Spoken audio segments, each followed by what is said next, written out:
We got beef.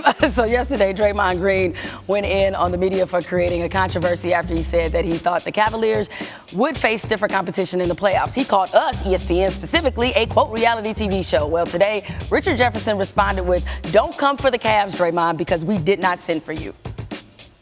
Somebody that decided to start a podcast after we did wanted to comment on the quality of teams that we're playing, which I think is just not very nice, because obviously we know what Portland and Utah have accomplished this year, or just in general. No, I can imagine with Nurkic being out, obviously Portland was at full strength. With George Hill being out, obviously Utah was at full strength. Mike Conley being out a couple years ago, full strength. Cavs not having Kevin or Kyrie at full strength. So it's like, at the end of the day, to criticize what other people are doing, I think it's just best that you take care of whatever's in front of you, but you should never criticize what other people are doing. You should never criticize what other teams are doing. At the end of the day, if you are working with an efficient group of guys that are handling their business, then you should take it. But you should also look at, have we been playing the highest level of teams every single year, everybody at full strength, before you go and criticize other people? So I just imagined in my mind, as Richard Jefferson was saying all that, just thug clapping. I was just mentally thug clapping at every sentence. You remember that old gospel song, "Sweep Around Your Old Front Door"? When you try to sweep around mine? Right. Look, I think your boy got to drop it. You got to let it go? L-I-G it? I think Richard Jefferson just successfully did something that nobody has done before, which is shut Draymond Green down.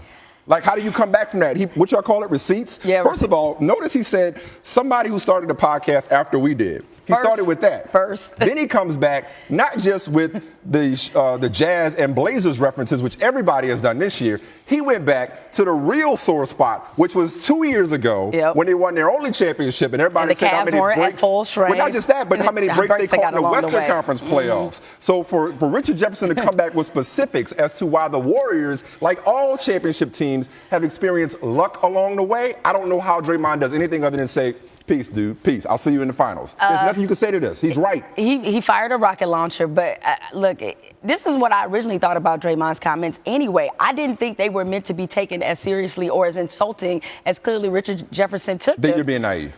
What? I didn't think he was trying to throw a shot at the Cavs. These two teams never miss an opportunity to be petty. to discredit the other one.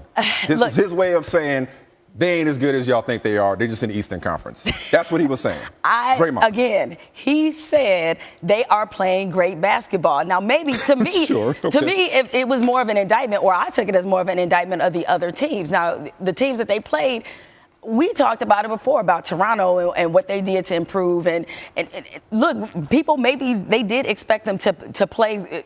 To put it like this, I'm just as surprised as anybody that the Cavs are undefeated at this point. Yeah, you remember how they were going to have a rough time? Exactly. I remember, and how the Cavs were playing and coming into the playoffs. So I think really, if anybody should be offended, it's really the other teams, not really the Cavs. Okay, so why? Because guess what? The quote Eastern competition being weak is not a new argument. So why did Richard Jefferson feel the need to respond? Why did you even say don't come for him? Don't come for them unless they send for you? Because he was clearly trying to send a message. Like, obviously, all right. When you hit him with the podcast jab and then go on to detail all the ways in which they have benefited from other people's disadvantages, clearly Richard Jefferson was very clear in his intent. With all due respect to Spurs, Rockets, Wizards, Celtics, can we hurry up? Let's go! Can we hurry up? Let's go! It is time for the finals, part 3. Let's do it.